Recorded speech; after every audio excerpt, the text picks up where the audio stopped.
remembering the time of me turning 18 years old and getting booked on that 70 show to play this foreign exchange student. They call the character Fez because it stands for foreign exchange student, because they had no idea what ethnicity they were going to cast. I looked at that as an opportunity to just create a character that you couldn't even phrase where he was from. I mean, you couldn't actually depict, So I combined accents from different countries, and I gave you a character. I used the lisp and the Z's of Spain, and I rolled the R's from Latin America, and then I added a lot of different, things like this innocence and this ambiguity that just you have no idea what his preferences were, how he identified himself, and that was all by design. I wanted to create a character that was for everyone, that somehow was generic enough, but specific enough that multiple communities could see themselves in it, but at the same time, it was just entertaining.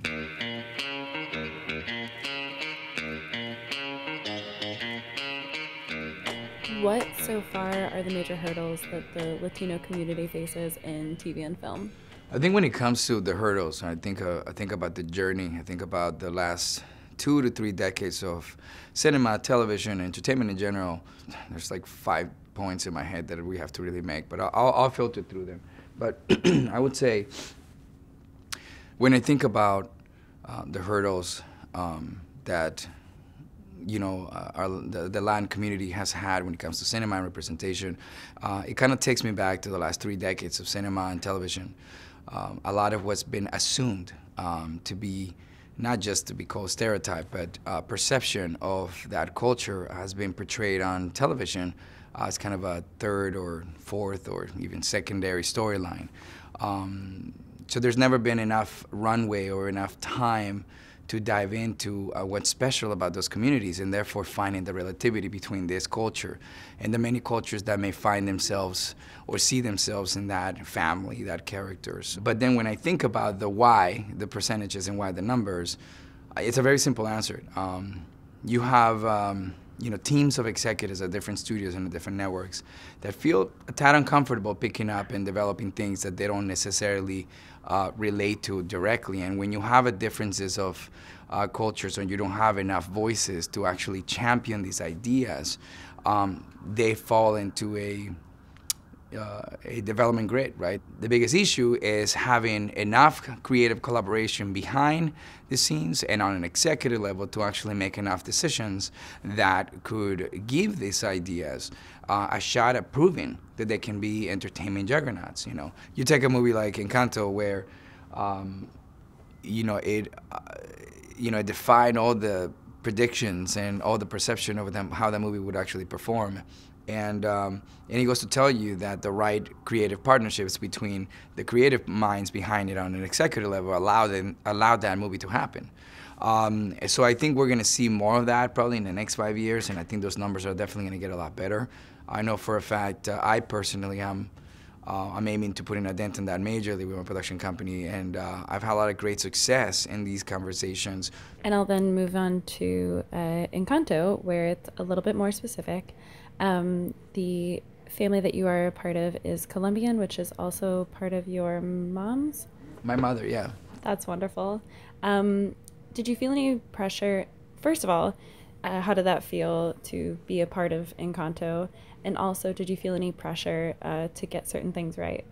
First of all, it felt like a major privilege. When Walt Disney Animation Studios invites you to be part of a movie, you immediately know, wow, this is part of, like, first of all, Encanto was number 60 in the trajectory of the legacy of Walt Disney Animation Studios. So to be the 60th film of a long list of films that influenced and shaped so much of us was incredible. You had a character that wasn't wearing a crown. You had a character that you had a movie that there was no real villain.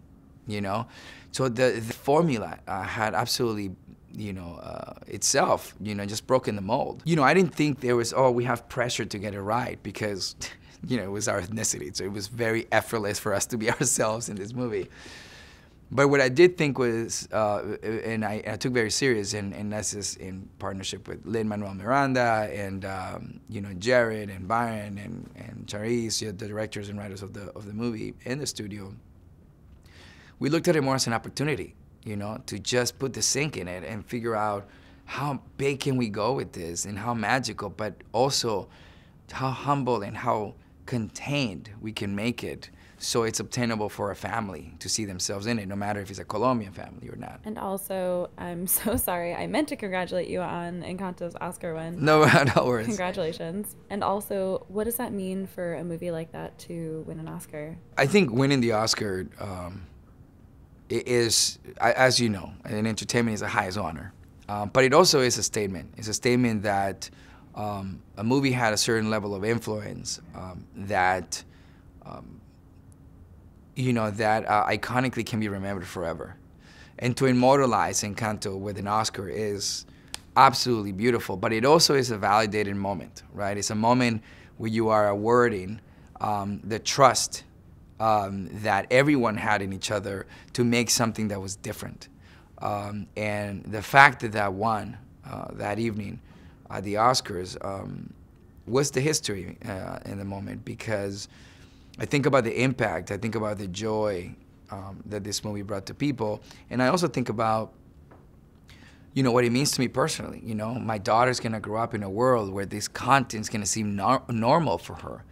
She's not gonna ever experience the fight that we had for decades to get the content to a point where this is possible. It's beautiful to be part of that first chapter.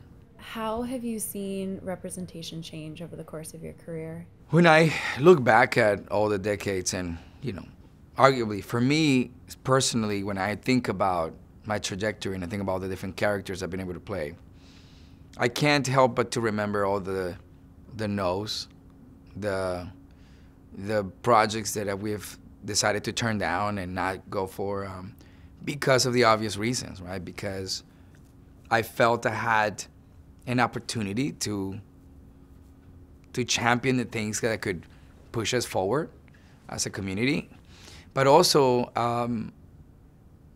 you know, also put a foot down and say, like, those, you know, if I have any control over, you know, over whether the project gets made or not, you know, or if I ever have to put control over just saying yes or no, I think I owe it to myself and to the trajectory of the last almost 30 years of my career to, you know, to really be intentional with what I do. And I think when I think about Fez, because in many ways that had never existed back then. And I was a part of television where at a time these characters weren't possible. NCIS is a great example, a show that has been incredibly conservative for 13 years, and then I go there and put a little coffee in their milk and it just changes everything. It just goes to tell you the world is ready. You know, the world is ready for these type of what used to be gambles, but now seem to be the most obvious moves.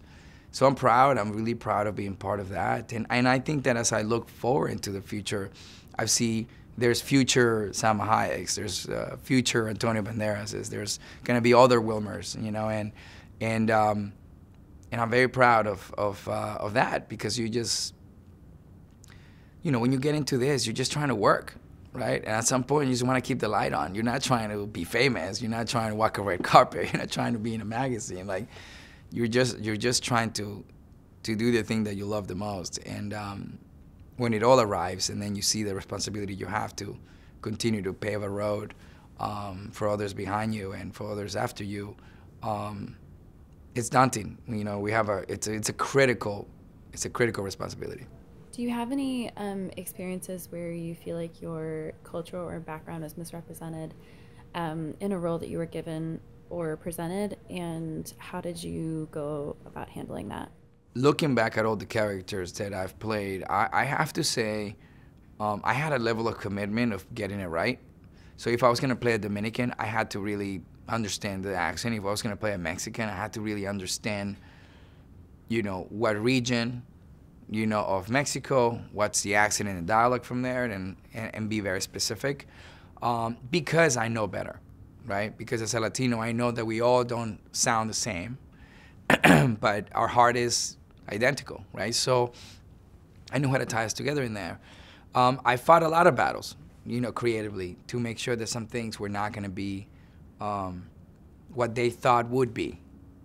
You know, so I said, your perception of this family dinner may be that it goes this way because you think that's how Latinos act in a table. So that's when those partnerships get, really efficient, because you get to undo before before it's too late, So at the beginning of your career, you have to just do what you can, But if you do have a choice, or if you do want to bet on yourself and say no to those early things, I think you'll be very grateful later on. And I'm very grateful. I've never played a character that I regret. And a lot of it is because I've been very aggressive about, what I leave on that screen, because it's not their ass, it's mine, What shows or movies right now are getting representation right? That's a heavy question. If you don't have an answer, that's also fine. I have an answer, but it's not going to be celebratory, That's fine. I think about, I would say shows that are getting it right now. It's tricky, right? It's very tricky. Because a lot of the shows that are being greenlit are now being developed intentionally with the family setting being grounded and rooted in the culture that eventually gets cast in. So they'll develop a show, and then they're like, we need a Latino, we need an African American, we need an Asian American. So they'll just reskin a character.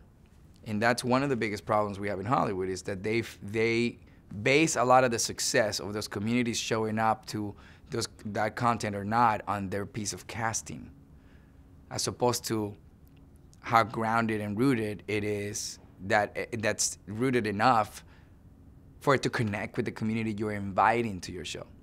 Because by casting, an ethnic actor, you are hoping to invite that community and have that community see themselves in this story.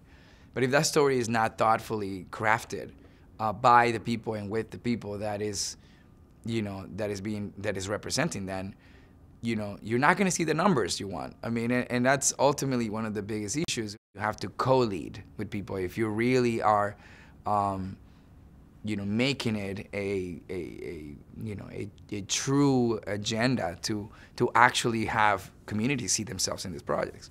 So I think ultimately the future of that content and its success relies on their ability to create partnerships with those communities and detonate within those communities. I think the shows that get it right are the ones that, that put together writers' rooms, where they have enough voices in there to debate what they feel should be the values at stake when these characters carry themselves. Why is representation important across the industry, on screen and off? I think it used to be back in the day that you just trusted that people will watch what it's available because they only have 5 channels, As soon as people started having choices, and as soon as social media entered, and we realized that the world was not what television portrayed, that the world looked actually incredibly different. As soon as we had access to what these categorical genres and demographics and cultures actually look like when they commuted together, thanks to the access of social media and independent content that actually started becoming mainstream, then you had a frantic realization that you had to now figure it out. We're tired of being asked to spend our money on content that, doesn't invite us in the story. That's not our world to build. So when you see this disconnect between an audience and content, that's ultimately what happens, right? You build the world that you built 20 years ago, and then you just drop representation in it. The world has to evolve as well as your casting, right? So your ideals, your values also have to, create an internal revolution, into being what it needs for today. And that's literally vital for the survival of any business, any corporate company, and absolutely anything that promises to be relevant tomorrow. So you have your nonprofit Harness. Can you just tell me what that is and why you started it? Yeah, shortly after the 2016 election, we thought that a dark cloud was about to hover over multiple communities, and we realized that multiple communities were now being pushed to live in fear. specifically the Muslim community. You think about the Latino community, the African American community, and the Asian community. And the LGBTQ plus community. They all felt displaced in that election. So America Ferrera and Ron Pierce Williams and I, invited a lot of our friends and a couple of activist mentors of ours and icons and legends of the activist game, and we brought them together in my living room at my home, and we had a very simple conversation. And the question for the room was, "How are you? How are you feeling?"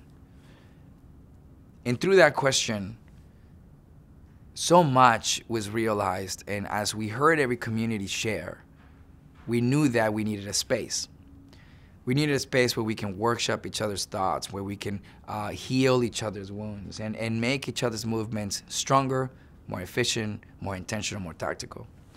And Harness created that. We became a destination for the leaders of all the movements, and really we helped kind of facilitate a space where we can workshop these ideas. And in those workshops, the most powerful thing that has come from it, besides doing the work, because we're not gonna save the world in a month, but it's seeing the needle move forward, seeing that what we're doing is creating a ripple that not only is national, but now international, and that these communities are multiplying in heart.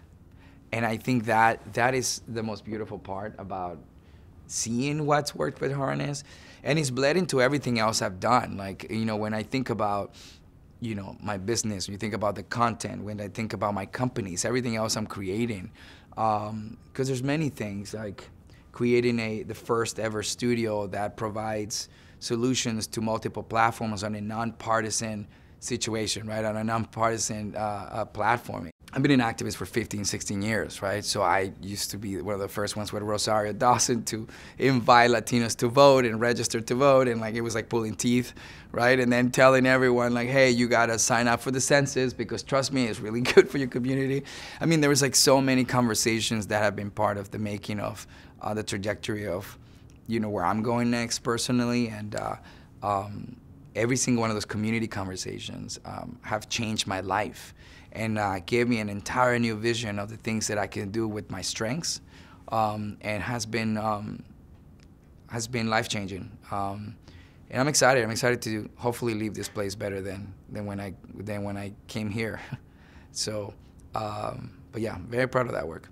I know you're working on a series, a Zorro series with Disney, and I know Zorro was a huge hero for you when you were little. Can you just talk a little bit about that? So I'm incredibly proud to have gotten to this place because, your entire life, there's certain moments in your life that teaches you can be whatever you want to be. And for our community, sadly, we had to see ourselves in characters that didn't look like us. Sometimes we had to look within the heroes of the world and just say I guess I could be someone like him even though it doesn't look like me, But there was one character since I was a little boy that was undeniably a character that captivated no matter what culture it was, and that was Zorro. And for many years, I kept telling my team and kept telling my agents, I'm like, listen, I need to be Zorro. I have to be the guy to play Zorro. It can't be anyone else. I promise you, there's no one else. And I can't trust any other actor with that role, especially after Antonio Banderas. He set the bar so high. I'm like, I can't let anybody else do this, I was very inspired by what Black Panther did, and by Wakanda. And I said to myself, our Latino community needs that moment, but it's a moment that also can be shared by everyone that loved the same hero. And I think Zorro is that beacon. Zorro was this image that I thought, wow, can we build a world? Can we create something where we see ourselves before specific history books rewrote our contribution? And so 18. The early to 1830, the early to mid 1800s is going to be a place that you didn't expect yourself, to see yourself in.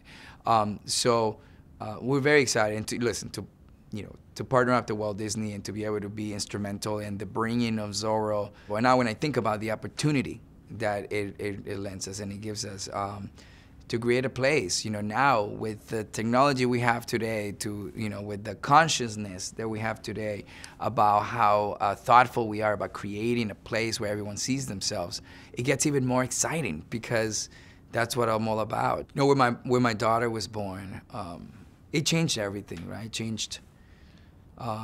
changed everything about how I saw certain things, It changed everything for us at home. It just like the evolution of becoming a father was incredibly exciting for me.